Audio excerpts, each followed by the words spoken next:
Hey, what is going on, peeps? This is Supreme Heretic.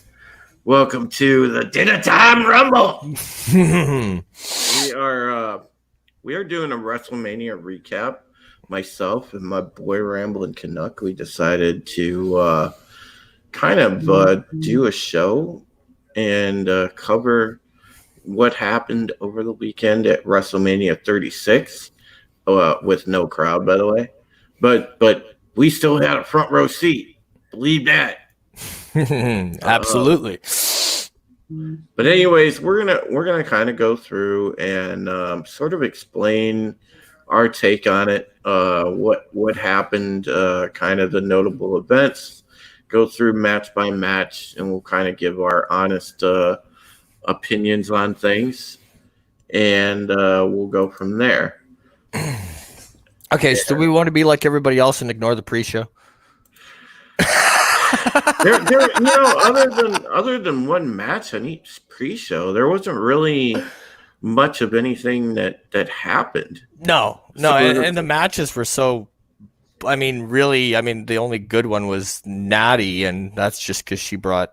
Even the first one on the first night wasn't all that to write home to mom about. It was just a match by the numbers.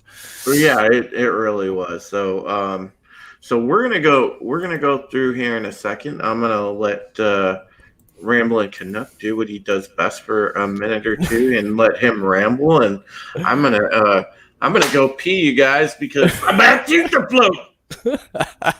All right. I'll be right back and hand it to my boy for a second, and then we'll get into everything. So so why don't you let the folks know just exactly what happened on night one as Cesaro won over Drew Gulak in an anticlimactic match. So I'll let you explain that, and I'll go through what I need to do. I'll be right back. Okay, so they had a match. It went 3 minutes. Drew Gulak lost to Cesaro. Cesaro did a no hands airplane spin for the win. There we go. There's the match. It was rather relatively, for the pre-show, a match by the numbers. It was kept really short, which I think was a mistake. They had an hour to go for the pre-show. Why in the hell they had a pre-show during this particular WrestleMania, I'm not exactly sure, but they decided to anyway. So they only gave the match about 4 minutes tops, and they had an hour of programming. I think if they were going to do a pre-show, they really could have let this match go, and they had two superstars in the ring that really could have gone. However, they gave them 4 minutes, and then the rest was yammering, talking, and hyping up WrestleMania. So it was a real waste of an hour. It gave you no reason to tune in both nights. The banter even between the two people doing the pre-show wasn't all that great. It was just your heel and face commentary going through each match, hyping it up, giving their opinions, and that was basically it for the pre-show. I'll give you a little bit of a background on me. I'm Ramblin Canuck. I do mostly sci-fi stuff, mostly Trek, and a little bit of Star Wars on my channel. I do weekly rambles. I also am doing the live review with a friend of mine named Captain Trek of Enterprise, because it is the one Star Trek show I haven't watched from season 1 all the way to its completion of season 4. So we're going back and opening up the vault, and week by week we're going through Enterprise. Personally, it wasn't my favorite Star Trek, which is why I didn't watch all of it. And that theme song will never wear on me. I don't care what anybody says. But anyway, back to wrestling. Wrestling, for me, I've been a fan pretty much since I was about 6. I was through the Attitude Era, and till current. So yeah, that's a little bit of background on me, and I think we got Drew back. So Yep. I'm back. And yeah, man, the pre-show stuff is never really interesting to me at all. I'm sorry, Man, but they wasted it. It was a complete, utter damn waste. They had an hour. If they were yeah. going to do a pre-show, then let those two guys wrestle. For the love of God. You've got an hour. Instead, they let those two idiots, Corey Graves and that other guy, the bald guy, I don't even know his name, do the heel and face commentary throughout the entire thing, and Corey Graves wouldn't pick a match in any of them. Wouldn't pick a winner. Wouldn't pick a winner. Oh, Wouldn't pick a winner. Corey Graves is pretty cringe. He's Yeah. he's kind of trash at his job. Well, he's kind of the Michael Cole. I mean, let's not mention him. We're gonna have to mention him enough this review. Yeah. So what's up to the chat? Hi, Lady Mist. Lady Mist is always faithfully at every one of my streams, and I love this woman to death. If she probably didn't live like 10 million miles from me, I'd probably marry her. She's amazing. She's an amazing supporter. Awesome. So, Lady Miss, thank you as always. All right. So, what exactly did you explain about Drew Gulak versus Cesaro? Because there wasn't really anything exciting. They had a match. It looked like a training match. Yeah, it went 4 minutes. He won by a hands-free airplane spin. He pinned him. It was the end of the match. Done. Thanks for coming. Yeah, I mean, think about the only good thing is freaking Gulak tried to go for a Dragon Sleeper, which got blocked, and it's just damn it, because I like the Dragon Sleeper. Other than that, yeah, this movie, yeah, it might as well have been a movie. This match sucked. Yeah, it should have gone longer. So they had an hour. It's pre-show. Who cares? So if I graded this match, I wouldn't even give it in the correct grade range. I'd give it an L for lame. So I'd give it an S for skip. Exactly. Yeah. Although we can be thankful that Cesaro is no longer part of that faction he used to be part of. So at least there's that. Yeah, oh God, that was awful. The United Nations of WWE. No, let's not go back there, please. No. So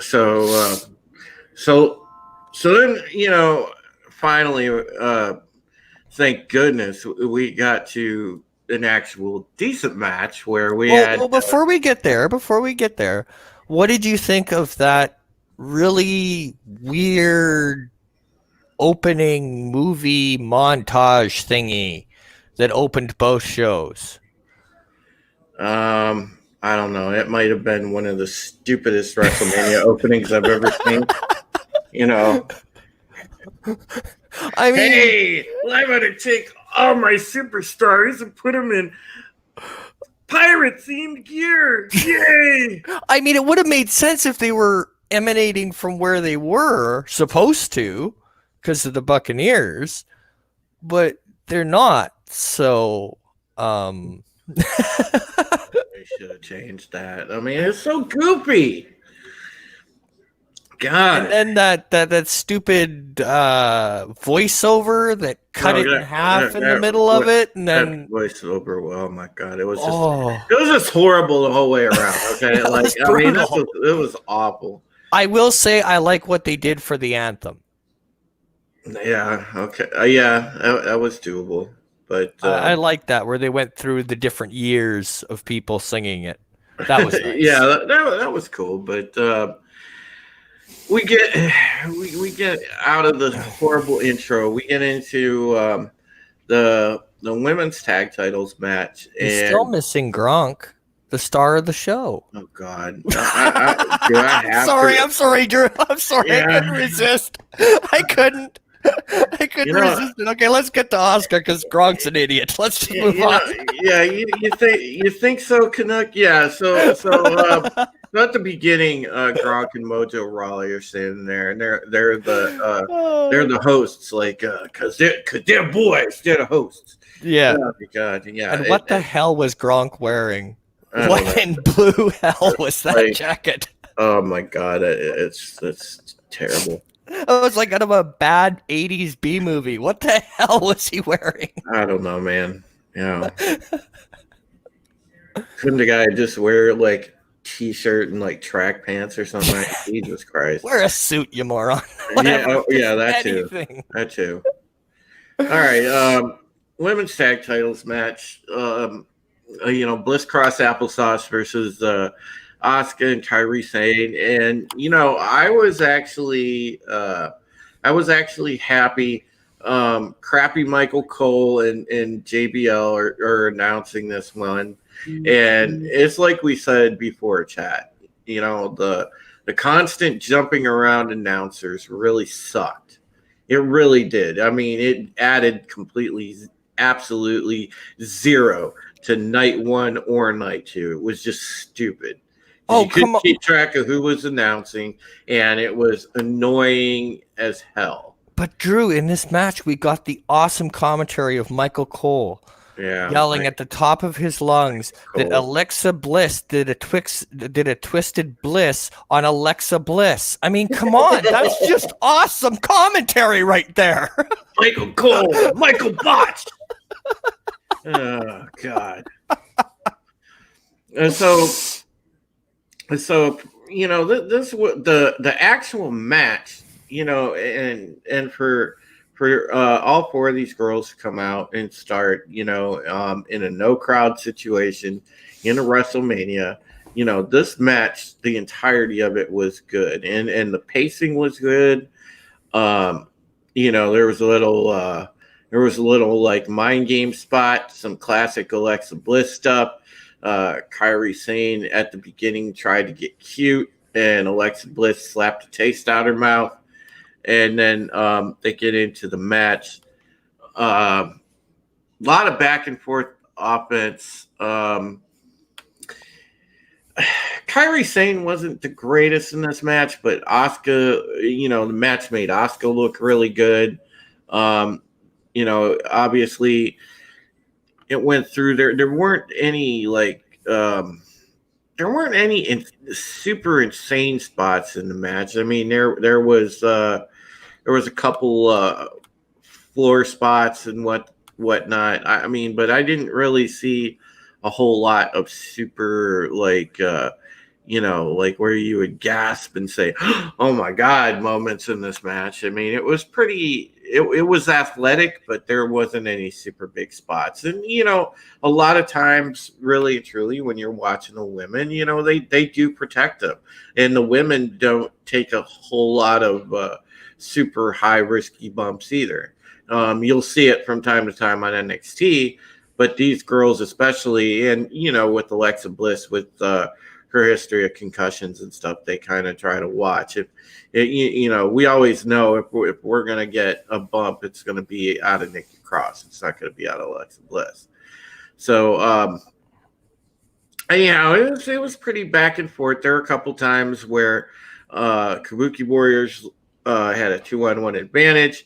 Looked like they were gonna win, but Nikki Cross was the story in this match. She really got a really good spotlight on her this match. Oh yeah, she worked her ass off. She worked her ass off. She did some really good comeback spots in this match, and then it pretty much came down to Lex Bliss got knocked off the apron, and yet again, Cross was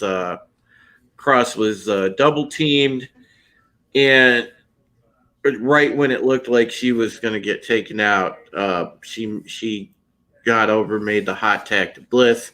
Bliss came in, got on top, and twisted Bliss to Kairi Sane, which Michael Cole said, "Twisted Bliss to Alexa Bliss," which was hilarious. But yeah, Bliss came in, pinned Kairi Sane, and lo and behold, Bliss Cross Applesauce as tag champs. These girls needed to be the tag champs. Kabuki Warriors were pretty. They were just pretty dull and tired at this point. And Well, not only that, but honestly, I think what the Kabuki Warriors are missing, if they're going to stay a they're missing tag team, Paige. they're missing the mouthpiece. They're They missing need a Paige. mouthpiece. Yeah. Paige would have been perfect for them. They were rolling good when they had Paige as their manager and their mouthpiece, and then WWE screwed this up themselves. So you had pretty lame women's tag team champions, and this tag team championship reign carried on way too long. I understand that because you don't want to delegitimize either of these two girls, but it's just like, come on. That's too late with Asuka. Yeah. I'm sorry. It's just the way it is. Asuka actually, she's fairly relevant with, going back to the match a couple pay-per-views ago that she had with Becky Lynch. But, they haven't booked her right since she lost to Charlotte. Mm-hmm. This is true. But anyways, the right team won. Bliss and Cross are actually a very good tag team. Yes. They feel a lot to me. They have a little bit of that hybrid old school feel. If I was going to say anything, I would say, these girls remind me a lot of, in some ways, like almost like a Midnight Express. They're like the female version of Midnight Express. I wouldn't go that far. I'd go Kevin Nash and Shawn Michaels. Mm-hmm.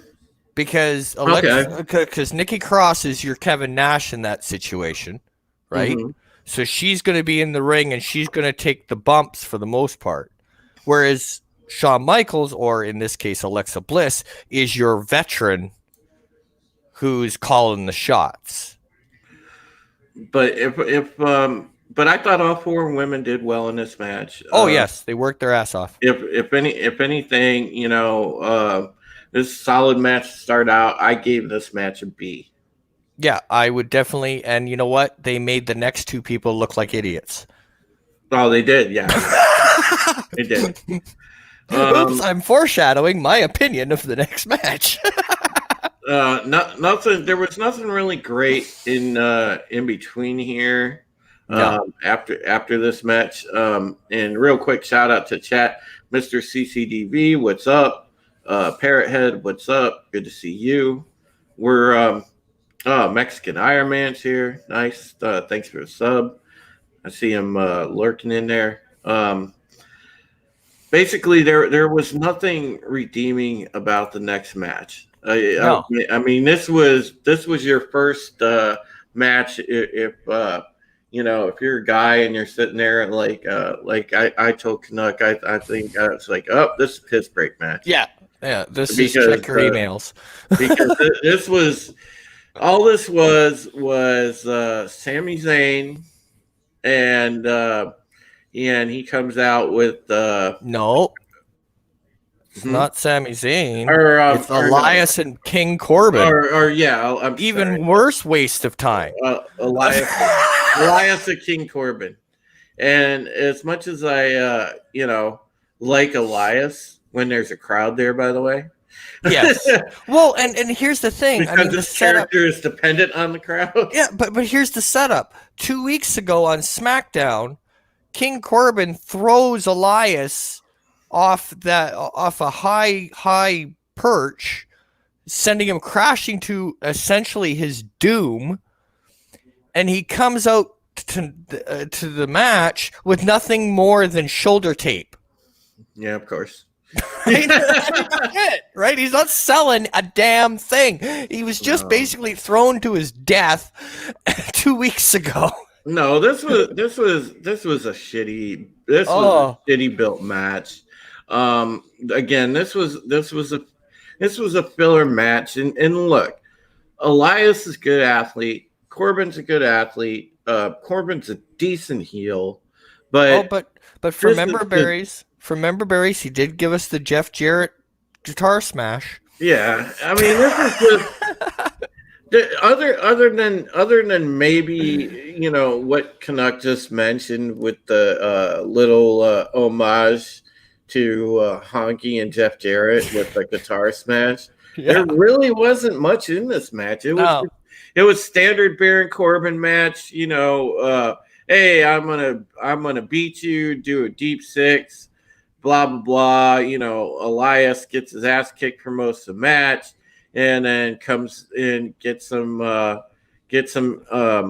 offense in, and then he gets Corbin with basically a high knee lift to the face. Yeah. Yeah. And it's just like, my goodness. So yeah, that really just, oh god, it really wasn't nothing. That was legitimately a match you get up and take a leak or check your emails, like Canuck said. Yeah, that's I don't know. I give this match probably a C because the guy's work wasn't bad, but this is at least a C. I mean, and I'm being generous with that. D plus. Okay, there you go. There you go. Just because I'm not a fan of either one, so I'm indifferent, and it's never good when two guys are fighting that you're indifferent about. Yeah. You're supposed to give a shit one way or another, right? Right, exactly. Yeah. And that's how you usually feel about Elias and Corbin. You're pretty much indifferent to both of them. It's like, wait, WWE had their shot. It's they like had their shot with Elias. He got himself over, and then they just let him sit in nowhere land for too fucking long. It's like, wait a second. Wait, Baron Corbin's King of the Ring. Wait, what? Oh, yawn. Bret Hart's going, what the hell? Now I'm no longer as proud of that as I used to be. No, I wouldn't be either. Jesus Christ. Damn. Oh, God. All right. So thankfully that was over.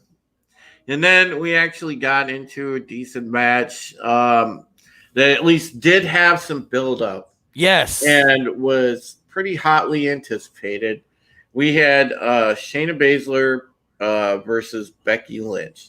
No. And nope. You jumped the gun again. Sami Zayn versus Daniel Bryan. Oh yeah, you're right. I think I have Wikipedia about him cheating. I know each match. My thing was backwards here. My notes are backwards here. Yeah, it's Sami Zayn versus Daniel Bryan for the Intercontinental Championship. All right, so here. Before we get into that, what do you think of the new title? Are you more partial to the white strapped one or this one? Oh no, the IC belt was the IC belt's fine. I like the new one. Yeah, I do too. I think the new one actually looks good. Oh yeah. The WWE actually got a new title belt, right? So yeah, there's a shock. Golf clap to you, WWE. But me too, go. But yeah, like oh god, there really isn't even nothing to mention too much from this Sami Zayn Daniel Bryan match. Although Daniel Bryan carried him to a good match. Yes. Just for the simple fact of Daniel Bryan carrying him, I will give this match a C plus. But yeah, well, I'll be with you on the C plus. Plus, I mean, Sami Zayn is still working injured too. He's not back at 100% because of his shoulder injury, so he's not at 100%. And I mean, Daniel Bryan is money. You put him in a match, he's money. Doesn't matter who he's up against. Daniel Bryan's money all day long. There was some pretty nice spots in here though, where Gulak kind of got his revenge and was beating up on Cesaro and Shinsuke, which is kind of cool. I didn't mind that, but yeah, the match was just still boring. Yeah, it was by the numbers, 100% by the numbers. But I mean, it's a Daniel Bryan match. Daniel Bryan's money all day long. Oh, he is. The only thing that really disappointed me in this match is I really wanted Daniel to win. Because being old school like I am, the IC belt should be is the worker's belt. Yeah. And Daniel Bryan personifies that. The Get it the hell result, off the chicken shit heel and get it the hell back on Brian. Get it on Brian and get it on Brian yesterday.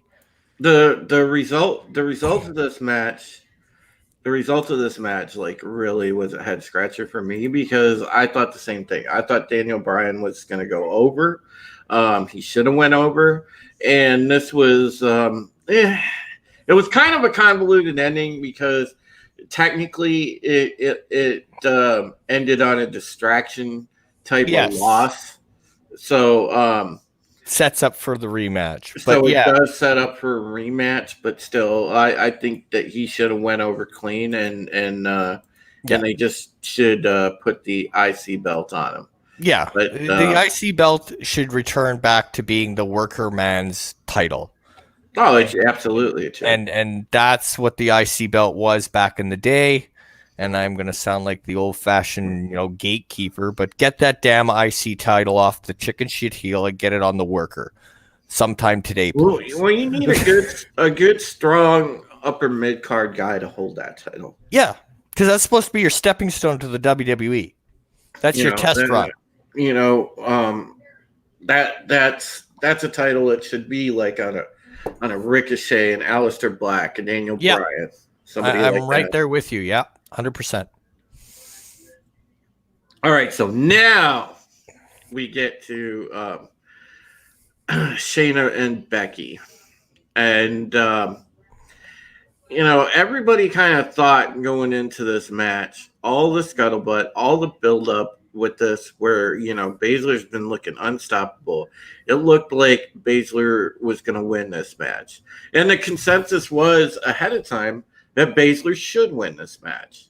This was Baszler's prime chance to take the Raw Women's title. It was time. Becky Lynch has been. It depends what your opinion is, but to some people she's been force fed. To other people, it's like absolutely great. People are like, she can do no wrong. There's a ton of Becky Lynch fans out there that are like, oh my God, she walks on water. She's a redheaded like Virgin Mary. My goodness, she's amazing. And then there's just people that are like, get this broad off my television. Well, see, the problem is she's. Where do you go from here? This is the problem. They booked themselves now into a really big corner. They've let Becky Lynch have the title for a year since she beat Ronda. Mm-hmm. And now she's gone through everyone on the roster. Shayna Baszler was brought up as this unstoppable Brock Lesnar monster. And now you've neutered the monster. Well, here's what pissed me off about this match. And I'll get to it in a second, guys, because like you said, we're gonna go recap it real quick. So so Becky pulls up in like kind of a wasted type of little foreshadow to her entrance. She pulls up in the stupid 18-wheeler, which didn't make any sense anyway because nobody was there to marvel at it. And she hops out, walks in the building. Baszler makes her way to the ring. The usual bell rings, and they go at each other, with strikes. Kirifuda clutch attempts. Becky rolls out to the floor. Baszler tries to powerbomb Becky on the floor, but Becky counters with a scissors. Becky sends her face first to the announce table. And it's just like stuff like that, back and forth, back and forth. Becky eventually gets into a disarmer. Baszler blocks that. Baszler tries to use disarmer at one point. And that didn't work, but she gets a good knee lift on Becky. more back and forth holds and counters. There was a lot of holds in this match. I mean, it was just a Well, that's lot because of Shayna Baszler is supposed to be the yeah. submission machine, But I which mean, is why the ending is stupid. this looked like a high school wrestling match. Like, Yeah. in a lot Well, of spots. except for when she like picked her up and slammed her to the announce table. But yeah. I mean, but essentially, this was like typical high school wrestling match up until that point. So basically, Baszler has her in the Kirifuda clutch, and it's looking like Becky's got nowhere to go. Inevitably, we're all thinking she's going to tap. Becky flips back and basically turns it into a cheap roll up, 3 count out of nowhere, and she retains. And this is what was stupid. If you're gonna have a match between these two, it's most likely going to be a battle of submissions. Jesus Christ, man! Let Lynch at least win with the disarmer. And the same thing, if Baszler was going to win, Baszler should have won with the Kirifuda clutch. That's what it should have been down to. There's none of this stupid, let's roll up and, get a cheap, like, schoolboy pin or whatever. I mean, it's garbage, and you can make the argument very easily that since Becky and Ronda in the cheap ass way that Becky won, and then the cheap ass way that she won here, You know why? You know why this came off so cheap though? what? They fucked it. They botched. Well, they had to have botched. They botched at the end because if you watch the end of the match, Baszler gets up just like Ronda did and starts complaining that her shoulder was up. Mm-hmm. And if you watch the WrestleMania match between Ronda and Becky, Mm-hmm. on the replay that WWE shows, because they're brilliant, you actually do see Ronda's shoulder up. Oh, yeah, that was blatant, right? dude. I remember that. Yeah, right? I know. Okay, they were going for the same finish. The problem was Baszler's shoulder was down. Yeah. Okay, so they were going for the same cheeky thing because the rumor mill, Ronda's on her way back. Well, they were trying for the same, and then the reason that Becky doesn't beat her with the disarmer, in my humble opinion, is because they don't want to not wanting to completely squash what they've done to build up Baszler.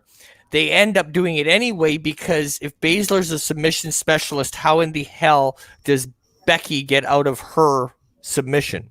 Yeah, I know. I mean, it's right. It's just so by trying to protect her, they fucked her. It's just absolutely stupido, dude. I had higher hopes for this match. I wanted to see. Baszler annihilate Becky. I wouldn't even mind it if it was a closer match. I knew Becky was going to get in offense, but my goodness, it's like, well, Becky's had. Give her some vulnerability, for fuck's sake. Exactly. Becky has had no real threat to that championship in months now. And it's because, guess what? She's friggin' Seth Rollins' waifu, and Seth Rollins and her run the damn company right now. And it's like, it kind of makes me freaking sick. Yeah. But anyway, God. Seems that Seth Rollins picked up how to backstage from Triple H. I mean, what I meant to say there was... I don't know, man. Yeah, I mean, Triple H passed the golden shovel along to Seth Rollins and gifted it to both he and Becky for whatever reason. I mean, because they are burying everybody lately. So yeah, I definitely take a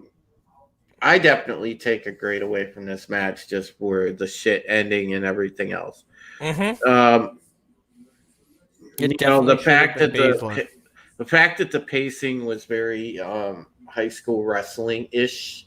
By the numbers. I expected some ground spots, but I wanted at least a little bit more, ramped up offense, and there wasn't. Um, I don't know. To me, this match was a C minus. And you know what? I'm going to even go lower. I'm going to go a D because just going from pay per view to pay per view, if you go and look at Elimination Chamber, at the height that they built Baszler, she took out 5 women. Five other women in that match single handedly, including Asuka. Asuka didn't even put up a fight to her. She destroyed everyone in that Elimination Chamber match completely and utterly. And then Becky and her have a 50-50 match?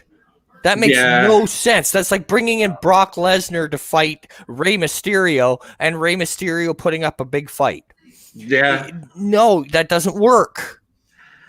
Real quick, real quick, we go back to the chat, say what's up to some people. Apollo Patriot is in the house. Angela Straben, what's up, AD? It's good to see you. Angela Straben says, I'm more a fan of Charlotte. Yeah, dude. Right now, I'm more a fan of Charlotte, too. Woo!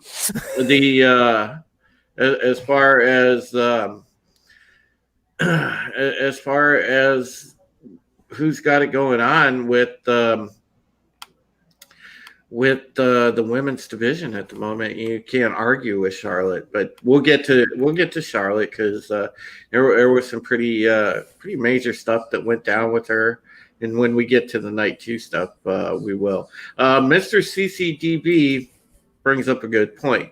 It seems that the scripts and the talent are not as good as they were in the early 90s. I mean, dude, that is absolutely spot on. They are not as good as they were. It's because there was no scripts in the 90s. And the writing...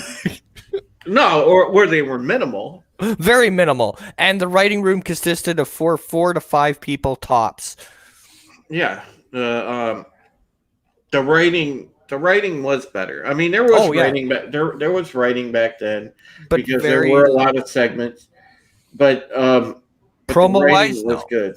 And it was the friggin' Attitude Era. Yeah. You can't really bigger stars. You can't compare. This is the watered down era. Yeah. Well, and the Attitude Era, they had what won't happen again.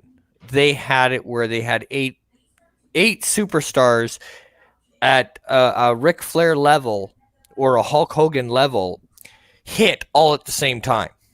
They had also had some great TNA. Oh man, my bad. Brock Lesnar would agree with you because he married one of them.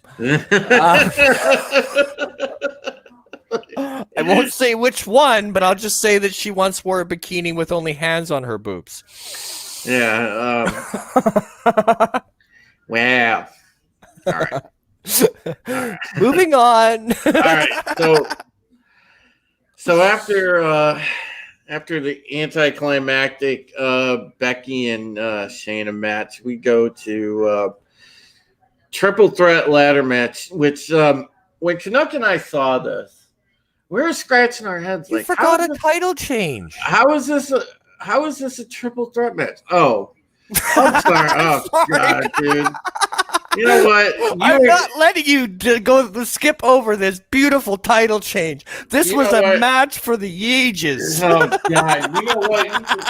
You can explain that. I'm going to refill my drink. You can explain that. This is all you, buddy. I'll let Canuck explain the 24/7 title. Oh, all right. Well, to be fair, they're using the 24 championship as a promotion gimmick. So anyway, they cut back to Kronk, our stupid thing, and Mojo Rawley, and R-Truth joins them, and he's hiding because everybody wants his championship. Nobody wants his championship. It is an ugly green piece of garbage. But anyway, so then Gronk attacks him, knocks him down, goes for the pin. Mojo Rawley pulls him off, jumps on, pins R-Truth, and runs away with the title. And that's pretty much it. So there's our glorious next title change. Next. It's all you, Drew. Oh, Drew went and disappeared because I made him cover this one. But if we're going to cover it, we have to cover all the important title changes.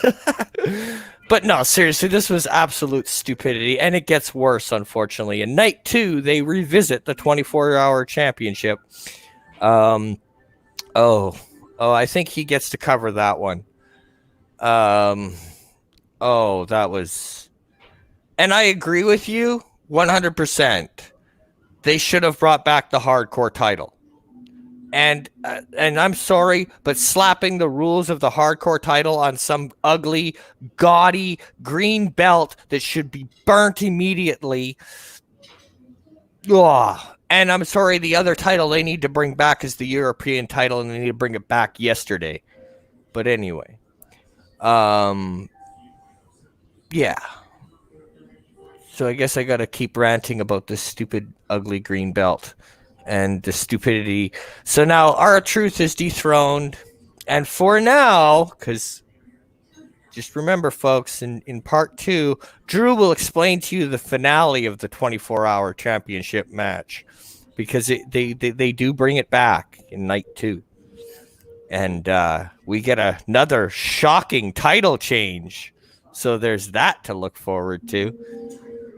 Oh, that is just brutal. That belt is brutal. But I agree. They should have brought it back as the hardcore title. And even brought back the hardcore title belt or made it somewhat similar. Maybe they should smash up that green belt and make it the hardcore title. Now there's an idea. Just smash that stupid thing right to hell. And then make it the hardcore title. Exactly, because they even had Foley bring in the 24-hour title. Yeah, I know. That was just a total slap. Making Mick Foley bring it back like it was some beautiful title. And the title looks like absolute garbage. It looks like something you'd pick up at freaking Walmart. It's absolute garbage. It's just, it's got that ugly green strap. The boring first face plate. The main plate is just gaudy as hell. It's ugly. It's uglier than the spinner belt. And that takes me a lot to admit that anything is uglier than the spinner belt. Because that spinner belt is ugly, especially the American spinner belt one. The United States Championship, when Cena went and made that the spinner, that was gaudy. But that 24-hour championship belt knocks both the spinner belts to the prestigious first place award if we're comparing them, because that 24-hour belt is annoying. So I told him, Drew, that you'll give him the thrilling conclusion in part 2. Oh, God. Yeah, I will. Oh, God. Let me just say in thoughts to the 24/7 title. Yeah, that title needs to be repurposed ASAP into the WWE World Television title and call it a day. And it needs to be redone from like, asshole to appetite, because it is gaudy as hell. And they need to bring back the European Championship too. You mean instead of letting a colorblind 5-year-old design it? Sure. Yeah, or the Walmart salesman, Oh my God, man! That was just so god awful. I hate that belt. I do too. But anyways, yeah, this next match was interesting because Canuck and I were sitting here, and we were scratching our heads like, all right, this is for SmackDown tag team titles, but there's 3 dudes having a triple threat match for this. And, while don't get me wrong, it's 3 perfect guys for a ladder match. Yes. Because you had Kofi Kingston, Jimmy Uso, John Morrison, all superb athletes, all can hold their own in a ladder match. Especially Kofi and Morrison. Hell, I would have been happy with just Kofi and Morrison in a ladder match. Oh, absolutely. But it's good stakes, and Jimmy Uso equated himself well here. There was no problems. I actually thought this match was fairly decent. Yeah, and to be fair, full disclosure, the reason that it wasn't six men in the match was because the Miz started to feel ill, and WWE elected to send him home. So Yeah. that was an executive call, and it was the right call. Whether he had whether he has it or not, I'm not saying he does. I'm not saying he doesn't. But he was starting to show signs of feeling ill, and WWE went, "Nope, it ain't worth it. You're going home. We're changing this to a triple threat." And I think that was the right call. To be fair, to be devil's advocate, I think it was fair and the right call to make. Yeah, it was, and like I said, this match was not terrible. It definitely was not terrible for what we got in this match period because it was a good ladder match. There were some really good high spots. This was And, second best match of the night. mm-hmm. And what I liked about it was, and you guys out there in chat, you can picture it was pretty much your garden variety ladder match. There was some hitting each other with the ladder and some false finishes. Climbs up to the ladder, and then at the last minute, a guy would get punched or shook off or whatever. And so there were a couple of those. Oh, I do have to mention the one spot because you were out of the room at the time. Okay. I think you were out of the room at the time. Anyway, so I think it was Kofi that was Kofi was on the ladder, and John Morrison did a Starship Pain off the top rope and landed on him. Yeah. That was a beautiful spot.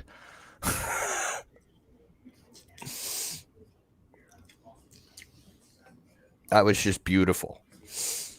Well, dude, John Morrison's still one of the best wrestlers going right now. Oh, absolutely. I mean, he can make the Miz relevant. He's awesome. I mean, well, to be fair, the Miz is really good too. He's a good talker. I've never liked his in-ring work. I'm sorry, I've never liked his in-ring work. Especially recently when he went to Daniel Bryan 2.0. Right. Even after their feud, still remaining Daniel Bryan 2.0. It's like, no, dude, you were good with your own moves, dude. Yeah. Quit trying to be a bad imitation of Daniel Bryan and move on. Skull crushing finale. Yep. I like that one. But yeah, that's a good move. It's a believable one because he can hit it on almost anybody. But back to the match. I like the finish in this one because what happens is all three men are climbing the ladder, and they start exchanging punches, whatever, and Kofi's getting rocked. He looks like he's going to fall backwards. Uso's getting rocked. Looks like he's going to fall backwards. Both guys turn around and rock John Morrison. And John Morrison falls back. Only John Morrison had his hands on the titles. And there's like a hanger thing that has the titles up there that the guys were supposed to get down. Well, both of those guys have been trying to get it down. But Morrison wound up pulling the belts out of the slot there and, falls backwards onto a ladder, a bridged ladder, takes a good bump. That was a good bump. And yeah, because they headbutt him. They headbutt him to get him out of the way so they can fight over the titles. And as he's falling from being headbutted, he grabs the titles. Mm-hmm. And so he wins. And I thought that was a pretty awesome finish, actually. Oh, it was awesome because it was original. You don't see many wins on a bump like that. That was great. Yeah, that was usually the headbutt off the ladder is how they lose the title, not how they win it. So I thought that was a really original way to do this. So that was kudos for them for an original ending. Yeah, whoever put together, produced this match, kudos to them because it was well done. I thought it was well done, and and it actually made it actually made Jimmy Uso and Kofi look good too. Oh yeah, So it was a really good match. It was, like I say, it was second best match of the night. If we're just going wrestling matches, we'll get to what the main event was later. yeah, so I thought it was really good. It was quite entertaining. All right, so what do we got next, big man? Goldberg versus what should have been Roman Reigns, but unfortunately, due to his leukemia and health concerns, he had to bow out last minute.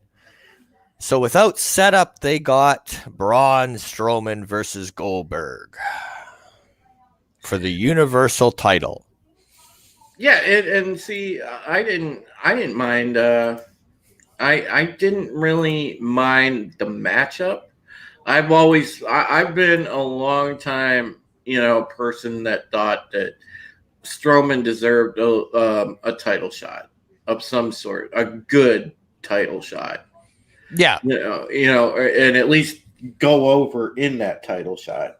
He's had title shots before, but he's never gone over. They've never considered putting him over. And it was just high time. The guy deserves at least one run to see how he does with the belt. I just hope he's not win it now and then at the soonest opportunity he's losing it to Reigns. Now that he's got it, let's let him have it for a couple of pay-per-views for just please, at least to SummerSlam. Give him some time with the title. Don't do what they did to Bray Wyatt. What was it, last year? Mm-hmm. Yeah, last year. Yeah. They have a bad habit of doing that with the Universal title. Yeah, they do. And we had agreed while we were watching this match, Chad, that Goldberg needed to lose. Yes. I mean, and every sign pointed to that anyway, because he's on just an appearance deal. He's not going to be a guy that's going to carry your title for an entire month through 3 Raws and then a pay-per-view. Yeah. Yeah, or pull a Brock Lesnar and just, disappear for half of it, show up the Raw before the pay-per-view, then the pay-per-view, then disappear again for a while. Yeah, so I'm glad that Strowman went over. There was a series of spears. We thought Strowman might be in trouble, but Strowman came back with power slams and wound up eventually just putting him out, which was... Yeah, well, basically, let's be honest. This match, for all intents and purposes, was you're playing WWE 2K, and you put it so that your superstars have unlimited finishers, and you just hit the finishers. That was the match, in all intents and purposes. Mm-hmm. But I will say this. I mean, Goldberg is getting old, but by God, if I look as good as he does at that age, I will be a happy person. Because I don't look that good now. Dude, and look, I still think that, and I'm a Goldberg fan, I still think Goldberg does the best spears in the business. I mean, his spears still look freaking godly good, man. Well, Angelus Draven? Angelus Draven, yeah. Angelus Draven. Then these are the two matches you don't watch from WrestleMania 36. Goldberg versus Braun and Drew versus Brock Lesnar. You don't watch those two matches, you'll be good.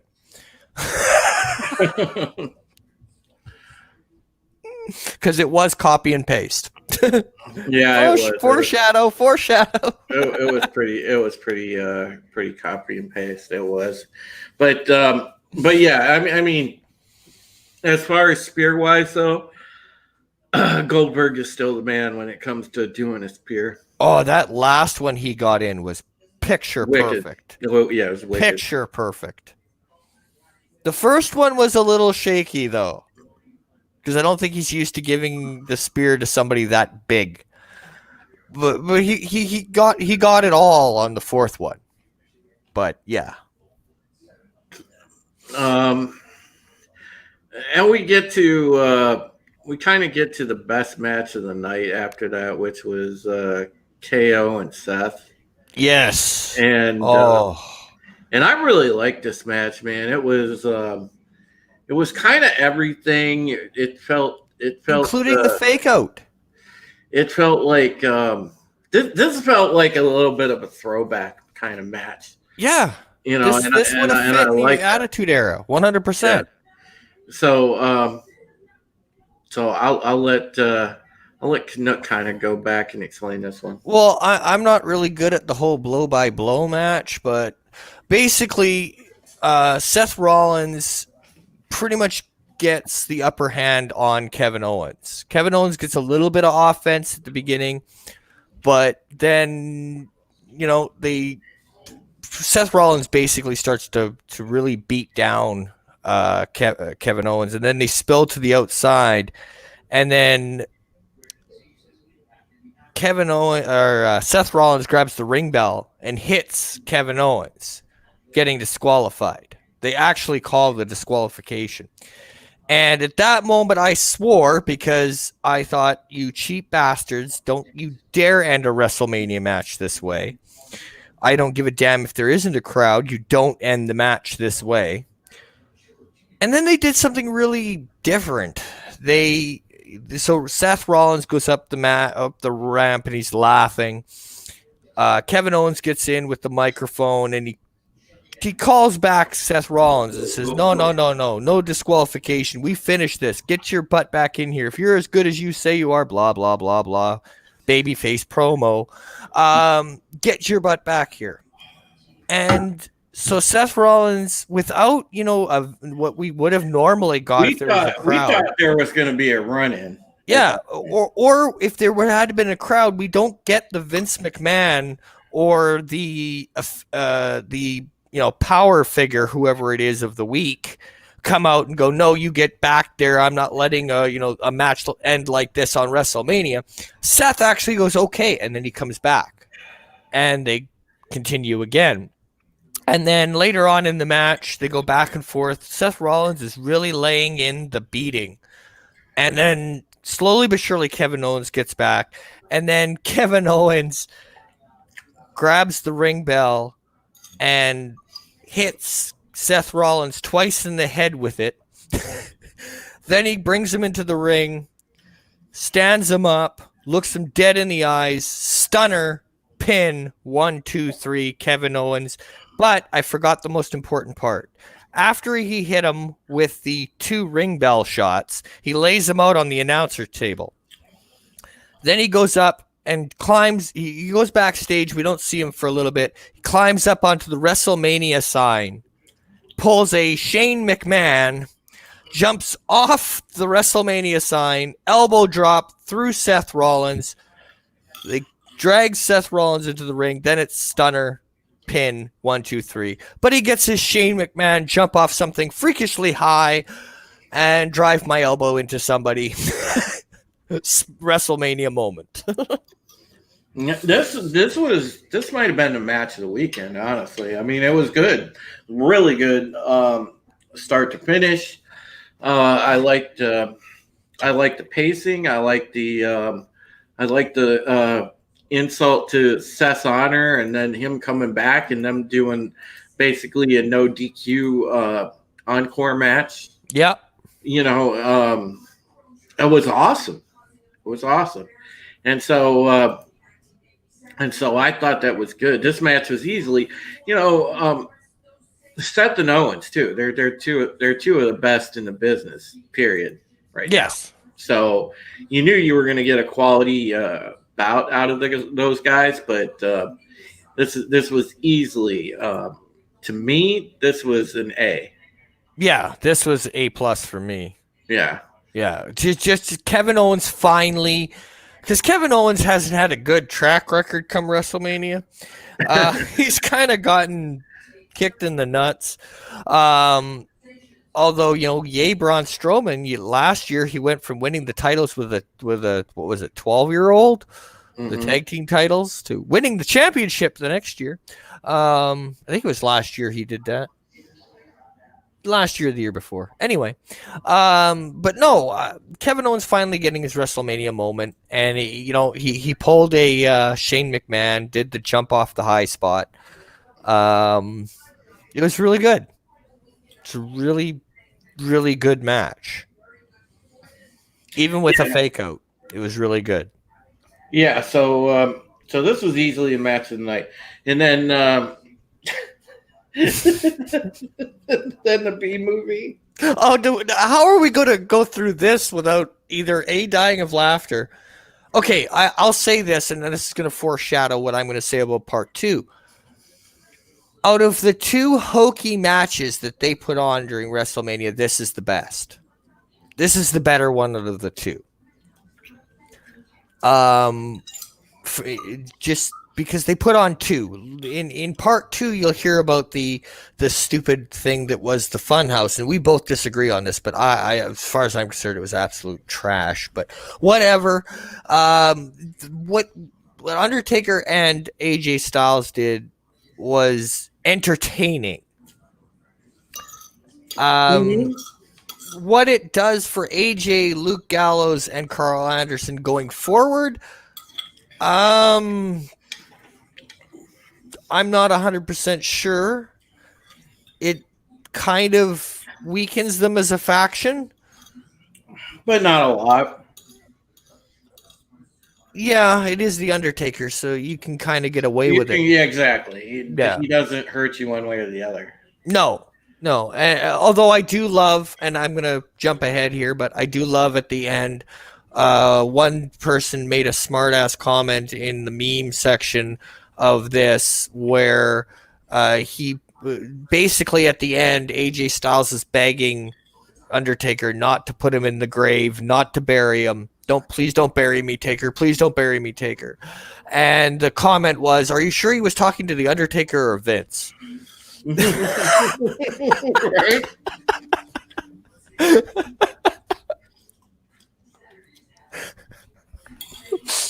But yeah, so I thought that was kind of comical. But I mean, the match overall, for one, we got the return of the American Badass. It wasn't the Dead Man. But there was no shitty Limp Bizkit remix. Nope. Or Kid Rock remix. I'm sorry. Nope, there was no Kid Rock. No, they had Metallica, yeah. Yeah, and of all things, a Metallica not a good Metallica song. No, it wasn't like one of their hits. It was one of those that are on side B. Right? It was kind of terrible. Like in the middle of the album. The Undertaker's entrance was badass, but the choice of song was garbage. Oh, song choice was garbage. But yeah. Anyways, so we get into this thing, and it's like basically, without saying it, it's a fucking casket match. I mean, come on. More buried alive than casket. Yeah, but I mean, it's a buried alive match, for God's sakes. So yeah, like the thing of it is I would rather have seen him do a traditional buried alive match, but that's fine. I thought it was okay. It was like watching a bad B movie. It was it was good. It was this match was shot differently. It looked like if you guys have ever seen like the like gimmick matches, like if you remember the Matt Hardy match, between him and Bray Wyatt at the Hardy compound, and the way that was shot, this was shot in that way. So yeah, it was hokey. So it looked like a movie. Yeah, it looked like a movie. So yeah, hokey as hell. But it was nice. It was good. It was well done. They kind of went back and forth, and it kind of actually cemented to me that if they ever wanted to do a B action movie with The Undertaker and AJ Styles, they probably could. Well, actually, because and the other thing too is this is the first match in a long time that the Undertaker played to his strengths and did not show you his weaknesses. Right, he looked good in this match because they were able to cater to his strengths. And now, of course, the online calling is for this to be part 2 of this to be on WrestleMania 37, except instead of AJ Styles, we bring back the Stinger. Oh yeah, I want to see. I want to see the Stinger if we can do it. I do. I'm sorry. I'm a super mark for Sting. Sting versus Undertaker is the ultimate dream match. Yeah, I'm a mark for Sting. I'm with you on that. I'm with you. So I'm there. That's just the way. That's just the way it is. I'm there. I mean, they can bring out Sting at 80 years old and I'll have a boner. Okay. But that music was awesome. But yeah, I thought this was pretty good, man.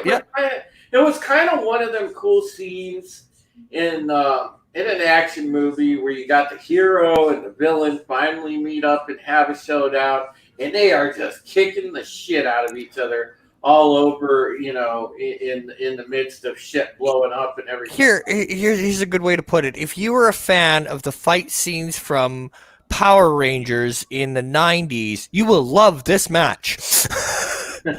Well, I'll let you explain that. That's all you, buddy. You explain the way that it looked to you, because I just thought it was more like the... it's a B movie, which is why I was comparing it to the fight scenes of that, because you're not going to get like Mortal Kombat style fight scenes. It's slow. It's the Undertaker really basically beating the living hell out of AJ Styles, Luke Gallows, and and Carl Anderson, with minor moments of offense. AJ gets Taker into the hole, into the grave, and then he jumps up on a tractor and he goes to bury the Undertaker with it by dumping the dirt from the bucket into the hole, and poof, Undertaker pops up behind him, teleports from the grave to behind him, and then proceeds to beat the holy hell out of him. Luke Gallows, either Luke Gallows or Carl Anderson gets thrown off a roof. The other one gets tombstoned onto the roof. AJ Styles gets chokeslammed off the roof. And then Undertaker drags him to the grave, boots him into it, and then buries him. And the last scene we see for night 1 of WrestleMania 36 is AJ Styles' gloved hand sticking out of the dirt. Fade to Undertaker gets on his bike, pyro goes off, the old Taker symbol lights up in the background, and Taker rides off into the sunset. End of night 1.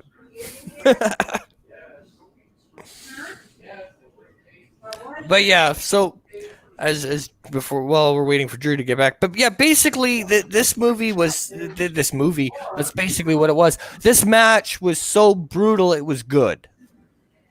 It played to the Undertaker's strengths. It allowed him to be the dead man for all intents and purposes without showing off his age. And yeah, this was a cool movie. Yeah, it was a cool little movie. Yeah, it's exactly what it was. But I liked it. It went all right. So after it was all said and done, and the Undertaker's riding off triumphantly, and he buried AJ Styles. I was telling Canuck, I said, this wasn't a bad night 1. All in all, with no crowd, with everything that they were up against. WrestleMania night 1 was a solid C plus for sure. Definitely a C Absolutely. plus. It's just too bad they had to STD part 2. So so we'll move on into night 2. And by the way, guys, I did the stream at this time, at this particular time slot, so that we could actually have a you guys could actually leave this and watch Raw, and you'll be able to go right into Raw and not miss a beat. Yeah. So so that's why we wanted to do it at this time. Yes, but yeah, for me, night 1 was great. They'd had a few weak spots, but it was good. They Yeah, started off it strong, really was. and then they shite the bed. They did. They kind of did. And that being said, we'll go into night number 2 now, and I'll be for real before I go on. Like night number 2, I definitely was not as invested right off the rip. Um, Liv Morgan and Natalia started things off. It was Match by the it was numbers. back and forth, but actually, Liv Morgan did a good job. Yes. She looked good, and it made you definitely say you want to see more of Liv Morgan. But that the credit goes to Natalia, because Natalia is a good worker. Yes, and she got her over, and she knows how to make somebody that she's working with shine. And Natalia, and Natty still looks good in her outfit. I don't care what anybody says. Oh, she does. but Natty's a pro's pro. She's one of those people that's kind of like an extra coach behind the scenes. So she can take somebody that they're kind of trying to sort of kickstart on the road to a little bit of a push, and she can get them to look good so that they can get a legitimate win on their belt. And that's exactly what they did here. Liv Morgan came out of this match looking good. The comments I've seen on social media across the board is people want to see more of Liv Morgan. And yes. Liv Morgan was looking tasty as fuck too. That helped. Oh yes. but yeah, Liv Morgan. This was definitely a better opening pre-show match. Oh yes, the night leaps and bounds. So that was good. And then we get into the actual show with another stupid intro package. Oh my god! Exactly the same one. Exact same one. And it's like Rob Gronkowski is like, yeah, Wrestlemania, yeah. I'm going to become the 24-hour champion by the end of, how did he put that? I'm going to get the championship by the end of the night. Yeah. He really botched his grammar was not his friend today. Rob Gronkowski, he's a meathead. Grammar is never his strong suit. No. So after Rob Gronkowski fumbled his way through that, we go to what I thought was, man, this is one of the matches of the weekend. I really liked the Charlotte versus Rhea Ripley. And I was looking forward to this match. I was really hyped to see this match.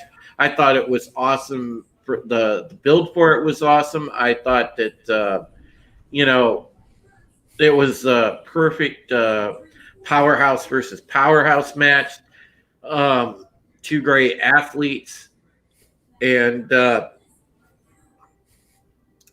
you guys will understand as we go through this why I think both women came out looking good. And this kind of started out where it was they were obviously feeling each other out, and there's a lot of shit talking by Charlotte, of course. Some shit talking by Ripley. a lot of power moves, big boots and stuff like that. Ripley went for a riptide, which was kind of like a half riptide, and Flair kicked out. Um, there was classic Flair in this match where she would definitely pick the body part, start working on a leg. Um, and to Ripley's credit, she sold it so good. Oh, she sold it good. Her, her outfit choice was a nod to Dragon Ball Z, apparently. Yeah. So, yeah, it was really, really good. It was a really good match, well put together. I really like the sort of like old school almost Walls of Jericho that Ripley did at one Yeah, point to Charlotte. Um, she had that going, but her leg was weak. Charlotte had got the opportunity to get out and dropped Rhea Ripley. Um, they kind of go back and forth, couple of roll up pins, and both kick out. And Flair got the Boston Crab in, and then it it was still kind of back and forth. There wasn't super huge bumps in this match. There's a lot of it stayed in the ring mostly for the entire time. Flair nailed a spear, a little bit more back and forth. Ripley got out of a figure four attempt, roll up for a 2 count. Flair went for it again, gets it locked in. They trade shots while Ripley's in the hold because she has that crazy reach because she's a tall lady. And then Flair bridged it into the figure 8. And then finally Rhea tapped. And Charlotte gets the win, poses with the title, and Ripley kind of is just looking up for her and nursing her leg. And then what I want to say is this makes great sense for 2 reasons. Charlotte winning the NXT title, she's got an opportunity to put over that great loaded NXT women's roster, and she's going to have some great matches. And there's going to be a lot of matches people want to see because Charlotte Flair versus Bianca, Charlotte Flair versus Candice LeRae, Io Shirai. People are going to want to see those. Charlotte Flair against Mia Yim. I mean, there's a ton of matchups that people are going to get in NXT over the next couple months that are going to be absolutely kick ass. And this was a move that WWE is making, and it's for one simple reason. They want Charlotte down there because it strengthens the ratings immediately. yes, it will put butts in seats, and it'll put eyes on the product, and they need to bring up their ratings because they're competing with AEW. Yeah, that's exactly And Vince is just like, oh yeah, I see your Moxley, I raise you a Charlotte Flair. Yeah, and WWE knows that the advantage that they have on AEW right now is the women's roster. They have the AEW has like maybe 2 women that stand out. Yeah. WWE has like, down there in NXT right now, they have probably about 8 or 9 women that stand out. So yeah, and let's be honest here. I mean, once we start getting crowds back again, and this is like just I won't go into the weeds too far, but the one thing I always laughed at was when AEW started up and people were like, well, AEW is going to put WWE out of business. And especially going head to head, they're going to destroy them all the time. And I'm like, well, no, Vince will put up with that for so long. And then if Vince needs to, as we used to call it back in the day, hot shot the territory, all he's got to do is announce the week before that Brock Lesnar is coming to AEW for one night only. And there's your rating spike. Oh yeah, right? absolutely. Right. What's AEW going to put up against Brock Lesnar coming to Wednesday night? Right? Or Roman Reigns, or you know what I mean? So for me, it's just no. He's going, okay, I'm getting my butt kicked in the ratings. All right, Charlotte, we have nothing for you on the main roster right now. But All you the got top spots are Charlotte, yeah, taken. you got Charlotte going We down there as a we main we eventer. we got you covered. You're gonna come down, and we're gonna revitalize the NXT division, and you're gonna lead the women's division, and we're gonna get some rating spikes because your name is money. Yeah, and Charlotte's like Natty. She can make just about anybody look good. Yep. She can carry a match. So now to be fair, she didn't have to do too much carrying of Rhea because No. Rhea's already gifted. She's a good talent. She's got nothing but a bright future ahead of her. She's definitely gonna be a main player on Raw or SmackDown. That's a given. Okay. Now, just because I want to now, because I know you're a real Ripley fan, obviously, correct?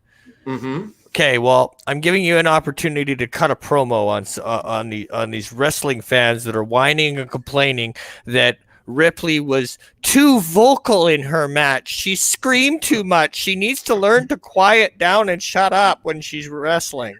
Yeah, right. Her character's packaged to be like her character's packaged to be a badass. She should be in there talking trash and taking charge. I mean, Rhea Ripley is like, I mean, she's one of those that is, I mean, she's like a Diesel in his prime.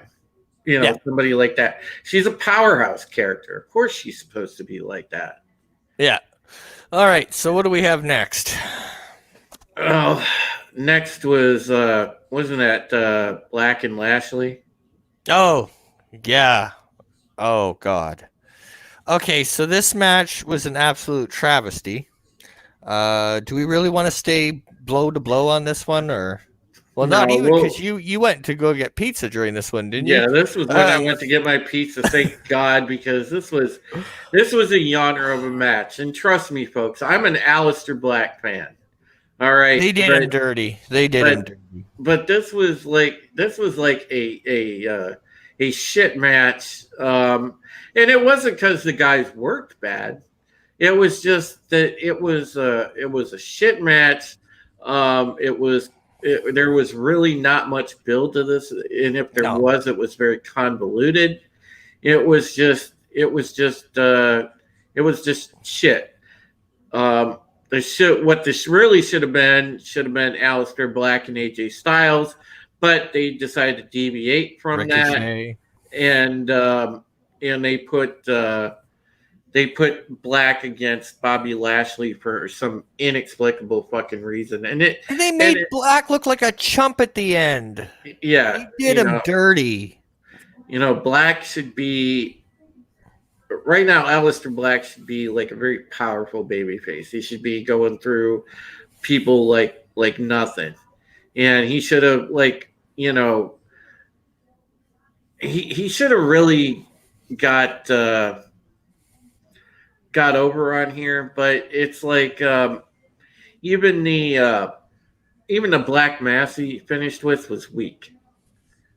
So. Yeah, I didn't like this. So Aleister Black wins, but it was just very meh. Yeah, he only won because Lana distracted Lashley. Really? Yeah. Oh, that was brutal. Anyway, moving on. Yeah, so needless to say, the letter grade on the previous match with Charlotte and Rhea, we will definitely give a what would you give that one? That one would be an A. I'll give it an I give it A. And then we go from that. Aleister To Black an and S. Bobby Lashley would be a D. Skip. This would be an S for Skip. Oh God. All right. So what was the next one? What do you got? For the next one, I've got Otis versus Dolph Ziggler. And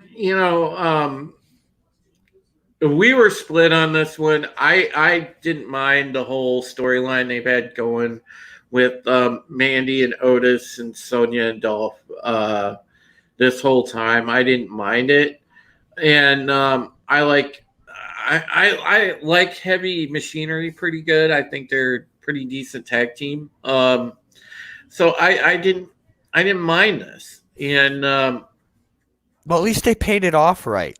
yeah, they paid it off, right? Because a lot of people, and there's been actually a lot of fans that have liked. I'll say this: if you don't include AJ Styles versus The Undertaker, you don't include Randy Orton versus Edge, and if it had gone ahead, Roman Reigns versus Brock. Mm-hmm. Out of all of the WrestleMania matches, this had a true WrestleMania build.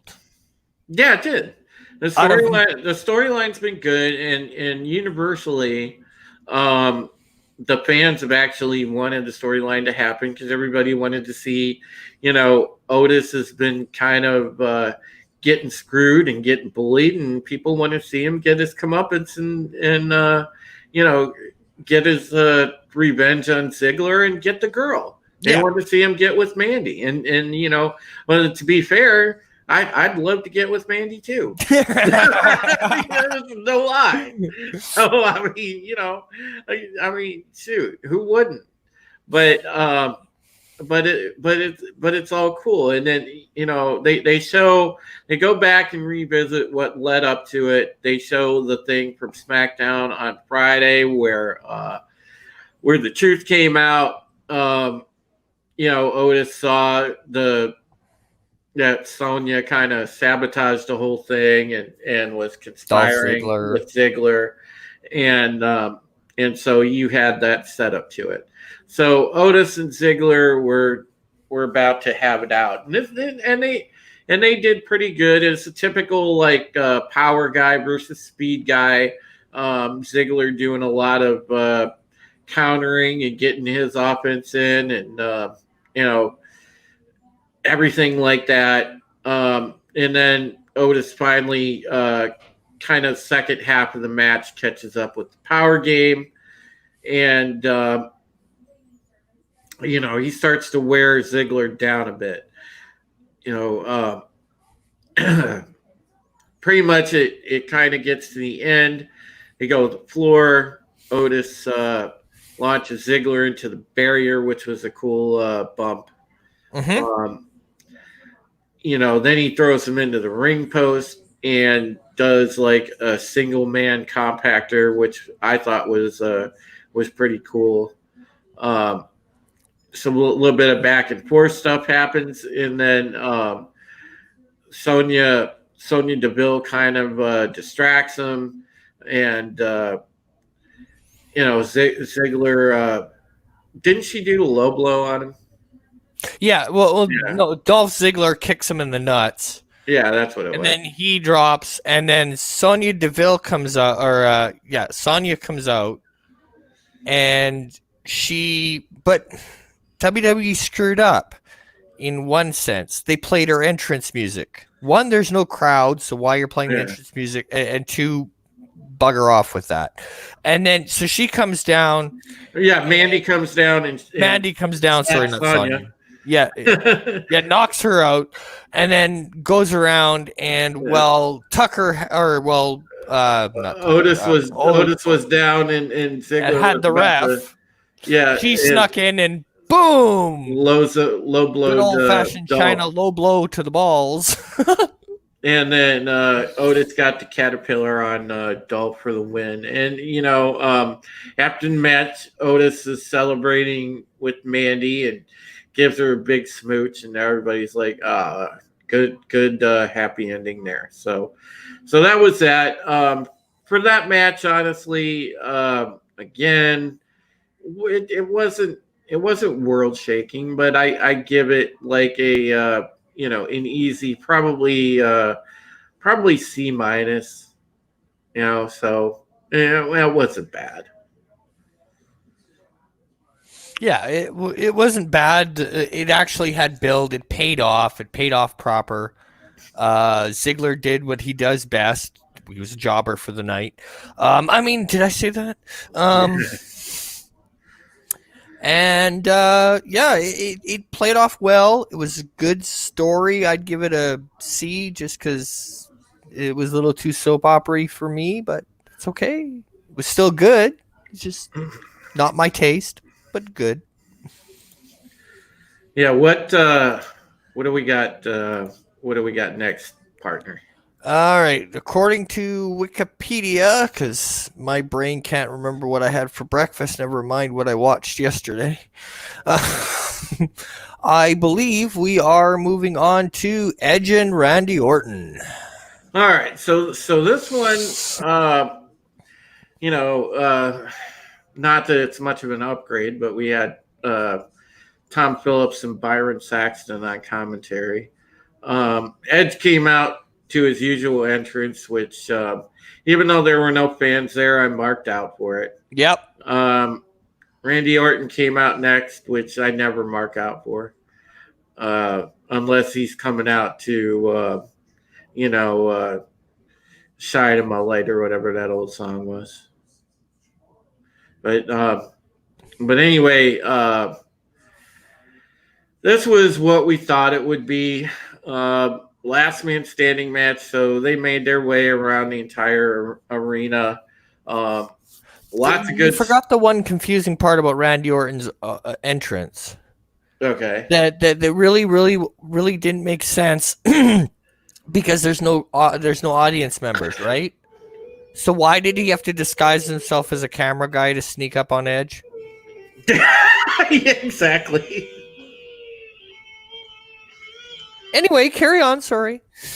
Yeah. So he does that, and then he tries to get in a cheap shot at the beginning, and then again, this was one of those things where a lot of 9 counts, so almost finished, a lot of false finishes, and at the very count of 9, the guy would make his way back to his feet. So we had a lot of those in this match, and like I said, it's a standard last man standing match. So they battled basically through the entire performance center.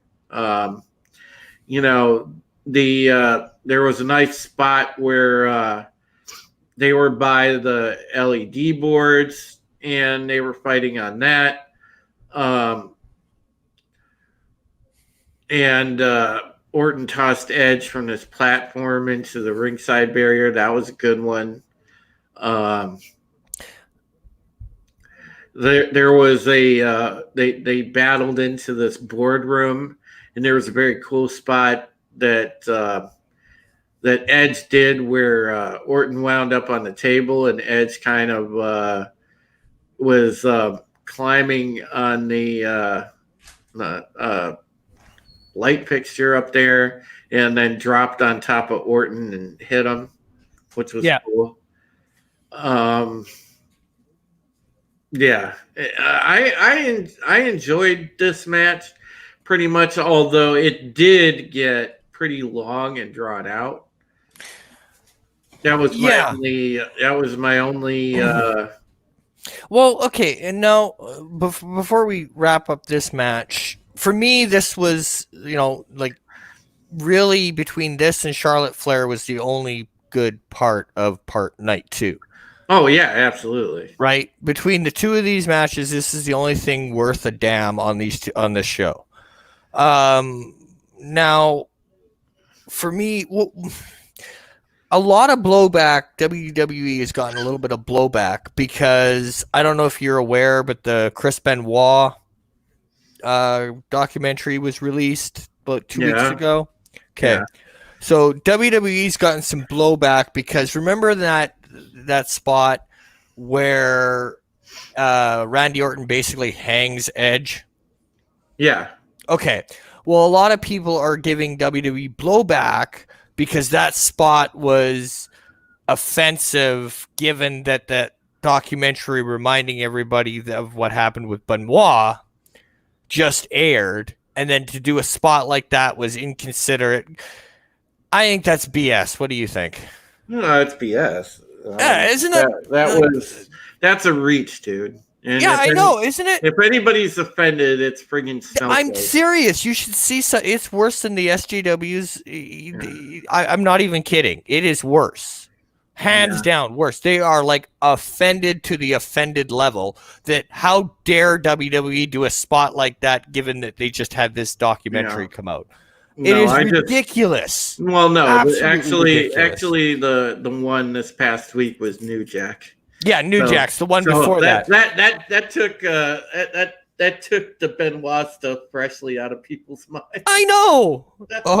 You know it's bad. You know it's bad when Jim Cornette goes, I watched that documentary and I learned things that I didn't even know about New Jack. You know it's bad when. But anyway, sorry.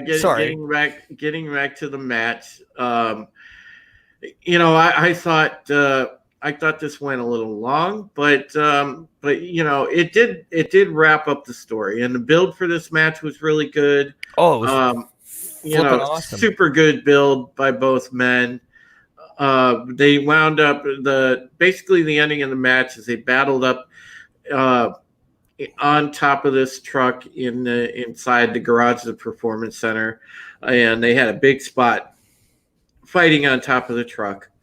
And essentially the match ends with Edge getting his revenge with a concerto on Randy Orton. And Orton sold that so Orton sold it well.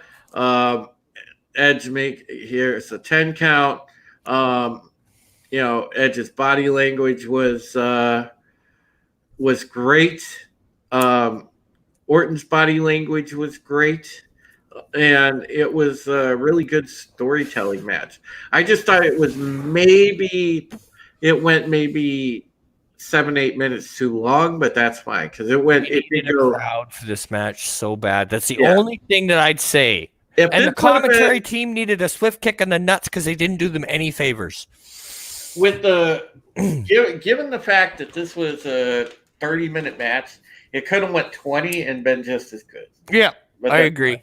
But anyway, this was easily consensus probably our match of the night. Yeah, it's right up there with Charlotte and Rhea. So yeah, absolutely, 100%. So yeah, and I'd move it up. I'd move it a little bit ahead just for the member berries. Yeah. So obviously we both gave this one an A. Absolutely. So moving on, we get to oh God, wasn't this the friggin' this is the Firefly, I don't know what the hell this was match thing. Yeah. Show promo. I don't know what to call this. I can't call it a match. I don't know what the hell it was. So we have our second gimmick match, John Cena versus The Fiend, and and I'm a fan of The Fiend to a degree. I've always kind of been in a way a fan of Cena too, but this was more or less like, guys, I don't know what to call it. I don't even know if I can grade this because it was just it should have just instead of calling it a Firefly Funhouse match, they should have called this the Mindfuck match of the year. Please take LSD before watching this. Is what it should have said. It was serious acid trip, man. But I'm saying there were spots in this match that were absolutely hilarious. There was stuff in here that made you mark out. John Cena coming out as the NWO Hogan with the belt. No, the NWO sprayed belt. The Saturday night. Saturday night main event, which he was never on. Dude, that was great. And they had it even with the original music with Animotion, which was even better. Yeah. But man, there was all kind of thing. Oh, and the other thing, they had the old SmackDown set with the fist. Yes. Yeah. Yeah. That was They did. great too. They did. Oh my god. And then, of course, Bray Wyatt, the nice little nod to us marks when Bray Wyatt says to Cena, how did he put remember Nikki Bella's entrance music? Yeah, I know he did. He sang it. He sang it, right? That was great. You're not good enough to touch me, or something to that you effect. Connect, but you can't touch. And Cena misses the punch. Yeah, that's so that was kind of funny, but it was just what the fuck. Yeah, This match, this thing leaves you going WTF, WTF, and what did I just watch? And right before this match, there was, they had the stupid title change. Oh yeah, you gotta prop this up. Come on, I did the first one. It's all you, buddy. I'm not propping up anything. There was a big melee. The guys came out running for a 24/7 belt, and Rob Gronkowski dropped on top of him. Whoopee, and he pins Mojo to get the title. Oh God. Oh, here we go. Rob Gronkowski, woo, 24/7 champion. But anyways, getting back to this match, obviously the Fiend wins. It's all I could say is you guys have to look this up somewhere on YouTube and watch it for yourself, because it's a complete mind screw of the match. There's no way to. I can't even put a grade on it. I really can't put a grade on it. Put it to words because I still haven't figured out what the hell we watched. Like, I thought I was sober that night, but I'm not 100% sure now. I really feel it. This is the first time. It's definitely a first watching WWE stone sober, and I felt like I took drugs. Yeah. After I watched that match. So somebody slipped something in our coffees because, God, what the hell? So do not ask me to grade this match, guys, because I have no idea. No, it's like I'll grade it. My head hurts. That's my grade for this match. My head hurts. What do we got now? The infamous title change. Yep. This is the main event. Brock Lesnar himself. Now, what was shocking was Paul Heyman didn't grab the mic. Oh, yeah. He didn't do his mic spot. Well, let's go over. No, we're skipping over some stuff here. Let's go over the. We did have a fatal 5-way for the SmackDown Women's title. Oh yes, we did. Sasha Banks, Naomi, Lacey Evans, Tamina, and Bayley. It's just as you guys thought. I'm not going to bore you with the details for this one. It was elimination match rules, so by the end, it was Bayley and Evans for the final two. Obviously, after Banks got eliminated, she came back in to help Bayley. She kind of interfered. Dropped Lacey with the backstabber. Bayley takes advantage, gets the pin, and retains. So Bayley is still your SmackDown Women's Champion. That match was probably a D, to be honest. I would be nicer and give it a C minus, but I'm just gonna paint by numbers. It's a D. Yeah, it was very anticlimactic. There was also a Raw Tag Team title match. Well, that one's even. Austin Theory and Angel Garza against Street Profits. Street Profits win.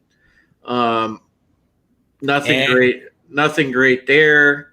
As my son said, going back to the women's match, and my son's 16. All full disclosure, my son goes. My son's immediate reaction was, "Oh, for F's sakes, they did it again!" And this time they wouldn't even. They didn't tease the Sasha versus Bayley.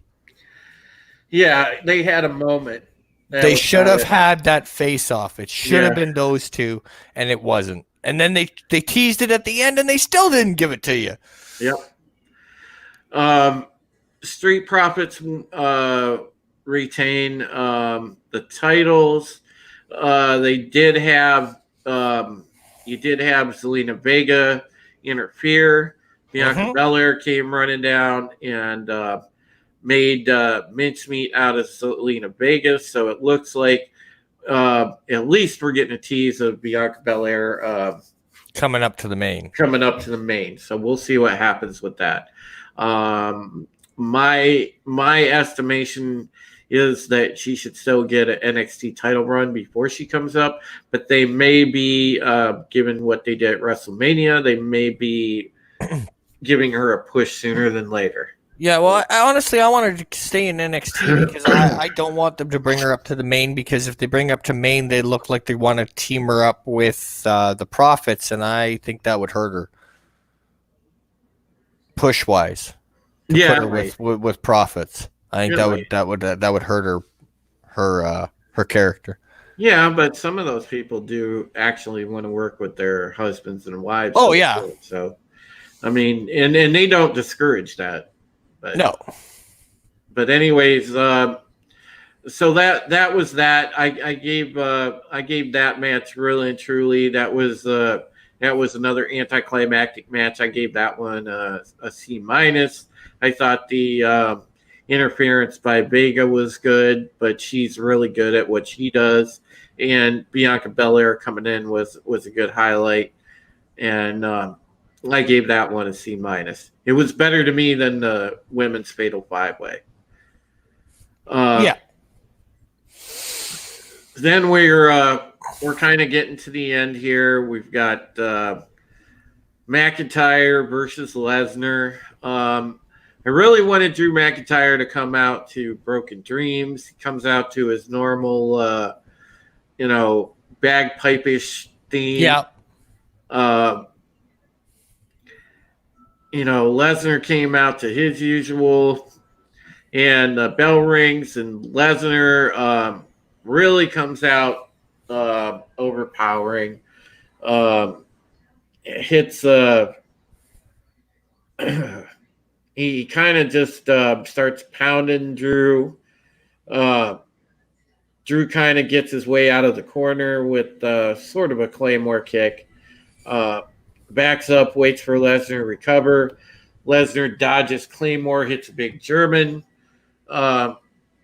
Goes for another one. Drew fights him off. Lesnar hits it anyway. Lesnar hits another German. And then he starts in with F5s. And, he hits like 3 F5s. And McIntyre keeps kicking out. Yeah. And then Lesnar's getting pissed. He goes for another F5, but McIntyre nails the Claymore. Then he nails another Claymore. And then as Lesnar is woozy and getting back up, Drew nails him with the 4th Claymore, and that's the one that keeps Lesnar down for the 1, 2, 3. McIntyre wins. Well-deserved. I thought that was the right result. McIntyre's your new WWE champion, and he should get a good, solid run with the belt. And, absolutely. And Lesnar can kind of go off to do whatever he wants now, and you don't have to worry. So basically the titles are back on full-time people, which is good. I thought that this match was probably a C, again, very anticlimactic, but it was the right result. So probably WWE for that. Yeah, I'll give it a C just because it's the right result. They let Drew get the title and he needed it. Yeah, but definitely on night 2, the highlights were probably the Charlotte and Rhea. That was, I think, that was my personal best match of the night. Orton Edge was, I think I go 1A and 1B with those 2 matches because they were both really good. And then I would say probably after that, I have to go with the thing I can't forget, and that's just the mind fuck that is that Firefly Funhouse. because I don't know how to put a grade on it or anything else. It's just burned in my mind for some reason. Yeah, it's just for me. I think if I had to list off my top four in no particular order, is Undertaker versus AJ, the Edge versus Orton, Charlotte versus Ripley, and then probably from night one, the KO versus Seth. Yeah. For sure. If we're gonna go top four overall, those are my main four right there. My main But four takeaways. we kind of agreed after we watched night two that night two got a D. Yeah, it was Arguably D minus. it, lot of like really kind of like empty feeling matches. yeah, it was just And Gronk can never show up on my screen again. Thank you very much. Yeah. Unfortunately, he's going to. But so I would say my top matches were definitely Seth and Kevin Owens, Orton Edge, Charlotte and Rhea, and then probably after that Undertaker Styles. And that is that. And I would say, like I said, honorable mention to the Firefly Funhouse match because I can't get it out of my fucking head. It's just an absolute. You watch that thing 7 times and still not figure it out. It's an absolute anomaly. So, so all in all, if you lump both nights together, we've got a C and a C plus and a D there. Yeah. So nice to say a C. So essentially, it pans out as a C. Yeah. So this year's WrestleMania was a C, and they did the best they could, and we factored that in because it's very and hard. All hats off to WWE. I mean, they went ahead. Everybody gave their best, even on the shit matches they tried. Yeah, I mean they had no crowd, and it was hard. So, it is what it is. But but all in all, I thought that it was pretty good, and that was that. So we'll see what comes out of it. You guys obviously can go right up and watch Monday Night Raw here in 20 minutes and start speculating what you're going to get. So, but at least you're caught up and everything else. So I enjoyed giving this little recap. I thought it was fun, and hopefully, in the future we could do this again. At least probably for next year's WrestleMania. Yeah, for sure. So, and I want to thank you for having me on and for hanging out for the 2 days for WrestleMania. That was cool. And yeah, it was fun. And yeah, at least I have somebody who watched that Funhouse match with me, so I know I wasn't drinking it. It was, man. That was crazy. And I urge you guys, if anything, look around on YouTube, look up that Firefly Funhouse match, because and I want to warn you ahead of time. Make sure that you are sober, because otherwise, man, you try to watch that, it's gonna enhance your buzz. That's one thing. Oh, and I forgot because in case Bird of Prey 5 watches this, in the Undertaker Styles match, we got a confirmation that the Undertaker watches Bird of Prey 5 because he put his fist through a window of a hearse, pulls it back, looks, sees blood, and he goes, SOB, and we know that is Bird's catchphrase. So Undertaker watches Bird of Prey 5 confirmed. Right, exactly. So yeah, make sure that you guys come in Thursday for the Pegasus Actual podcast. I'll be here. It's going to be our special show with all the boxy theories. So that's going to be fun. I know Lady Miss will be here for that because she's going to be probably in hysterics the entire time that we're live for that, because she always loves the boxy theories every week in chat. So she's gonna sit there and be like ready to pee herself the entire time. But yeah, I can't wait for that. Make sure you come by the channel Thursday and watch that. That'll start at 9 p.m. Eastern. Also, make sure that you check out Ramblin Canuck's channel. He's got content of his own up there. You know, don't ever let he and I debate Picard, because No. then we'll probably rip one another apart. But Although, but you know, it's just like the old days. I'll be Vince McMahon, you'll be Eric Bischoff, WCW versus WWF all day long. exactly. I can turn anything into a wrestling analogy. Damn it! Yeah. See you Thursday, Lady Mist. And again, thanks for checking out the WrestleMania recap, guys and gals, and we appreciate you. So stay safe, take care of each other, and I will catch you guys Thursday. Peace. Take her easy, folks.